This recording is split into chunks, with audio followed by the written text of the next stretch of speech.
Breaking చూస్తున్నాం. BRS అధినేత మాజీ సీఎం కేసీఆర్ ఈ రోజు ఉమ్మడి మహబూబ్ నగర్ లో ఎన్నికల ప్రచారం నిర్వహించనున్నారు. రాత్రి శ్రీనివాస్ గౌడ్ ఫామ్ హౌస్ లో బస చేసిన కేసీఆర్ పార్టీ ఆవిర్భావ దినోత్సవ వేడుకల్లో పాల్గొంటారు. ఆ తర్వాత మహబూబ్ నగర్, నాగర్ కర్నూల్ పార్లమెంట్ నియోజకవర్గం ముఖ్య నేతలతో సమావేశమై ఎన్నికల్లో అనుసరించాల్సిన వ్యూహాలపై దిశానిర్దేశం చేయనున్నారు.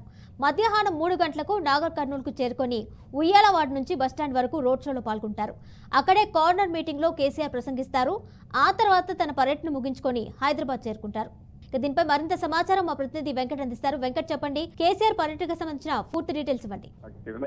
నిన్న సాయంత్రం మహబూబ్నగర్ కి చేరుకున్న కేసీఆర్ టూరు ప్రారంభమైంది. 2 రోజుల పాటు తను మహబూబ్నగర్ జిల్లాలో రోడ్ షోలతో పాటు కార్నర్ మీటింగ్లను నిర్వహిస్తున్నారు. అయితే నిన్న సాయంత్రం మహబూబ్నగర్ జిల్లా కేంద్రంలో రోడ్ షో అట్లాగే కార్నర్ మీటింగ్ విజయవంతం కావడంతో కేసీఆర్ తో పాటు కూడా ముఖ్య నేతలు అట్లాగే కార్యకర్తలు కూడా ఉత్సాహాన్ని నింపినట్టుగా చెప్పుకోవచ్చు. అట్లాగే ఈ రోజు 2వ రోజు ఆయన పర్యటన కొనసాగుతుంది మహబూబ్నగర్ జిల్లాలో.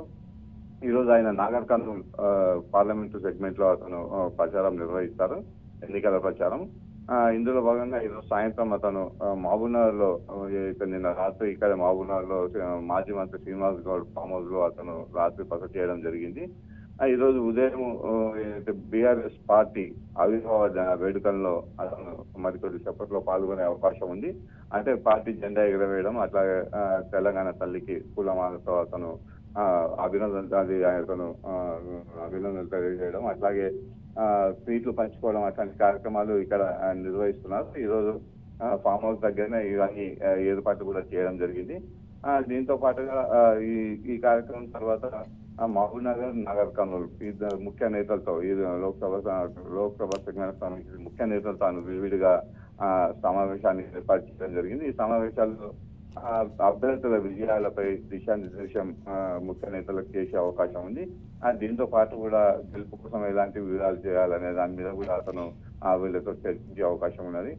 దాని తర్వాత లంచ్ తర్వాత మహబూబ్నగర్ సంబంధించిన ముఖ్య కార్యకర్తలతో అట్లాగే ముఖ్య నేతలతో కూడా ప్రత్యేకంగా కూడా మరొకసారి అతను సమావేశాన్ని ఏర్పాటు చేయడం జరిగింది.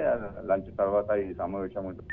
ఈ సమావేశంలో కూడా మహబూబ్నగర్ లో గెలుపు కోసం ఎట్లాంటి వ్యూహాలు పన్నాలనే విషయంపై కూడా ముఖ్య నేతలతో కూడా అతను చర్చించనున్నారు.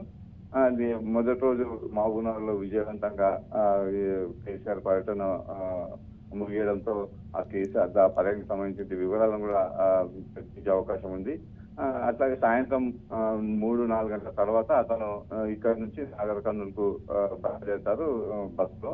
ప్రత్యేకంగా ఏర్పాటు చేసిన బస్సులో అతను రోడ్ షో ద్వారా అక్కడికి నాగర్ కర్నూల్ అట్లాగే ఉయ్యాలవాడ నుంచి ప్రత్యేకంగా ఈ రోడ్ షో నిర్వహిస్తున్నారు. ఉయ్యాలవాడ నుంచి మా నాగర్ కర్నూలు బస్టాండ్ చౌరస్తా వరకు కూడా ఈ రోడ్ షో కొనసాగుతుంది. ఇందుకు ఇప్పటికే బీఆర్ఎస్ సంబంధించినటువంటి నేతలంతా కూడా ఈ రోడ్ షో విజయవంతం చేసేందుకు, నాగర్ కర్నూలు రోడ్ షో విజయవంతం చేసేందుకు కూడా అన్ని ఏర్పాటు చేసుకోవడం జరిగింది. పెద్ద ఎత్తున కూడా కార్యకర్తలను అట్లాగే అభిమానులను అందరినీ కూడా మొబిలైజ్ చేస్తున్నారు. సాయంత్రం ఎండ తీవ్రంగా ఉండడంతో సాయంత్రం ఈ రోడ్ షో నిర్వహిస్తున్నారు. రాత్రి పొద్దుపోయేంత వరకు కూడా రోడ్ షో కొనసాగే అవకాశం ఉంది. అయితే రోడ్ షో కార్నర్ మీటింగ్ లో ఏదైతే బస్టాండ్ వద్ద నిర్వహిస్తున్నటువంటి కార్నర్ మీటింగ్ లో ఇప్పటికే నిన్న జరిగినటువంటి కార్నర్ మీటింగ్ లో బీజేపీకి అట్లాగే రేవంత్ రెడ్డి పైన కూడా విమర్శనాస్త్రాలు గుర్తించడం జరిగింది. ఈ రోజు కూడా రేవంత్ రెడ్డి సొంత జిల్లా కావడంతో కూడా రేవంత్ రెడ్డి పైన మరొకసారి కేసీఆర్ నాగర్ కర్నూల్ కార్నర్ మీటింగ్ లో విడిచిపడే అవకాశం ఉన్నది. అట్లాగే బీజేపీ పైన కూడా విమర్శలు ఎక్కిపెట్టే అవకాశం ఉన్నది. అయితే కార్నర్ మీటింగ్ అనంతరం అతను తిరిగి రాత్రికి హైదరాబాద్ కు బస్సు ద్వారానే హైదరాబాద్ కు చేరుకునే అవకాశం ఉందని బీఆర్ఎస్ నాయకులు చెప్తున్న పరిస్థితి కనిపిస్తున్నది. కిరణ్ భాయ్. రైట్ వెంకటేష్.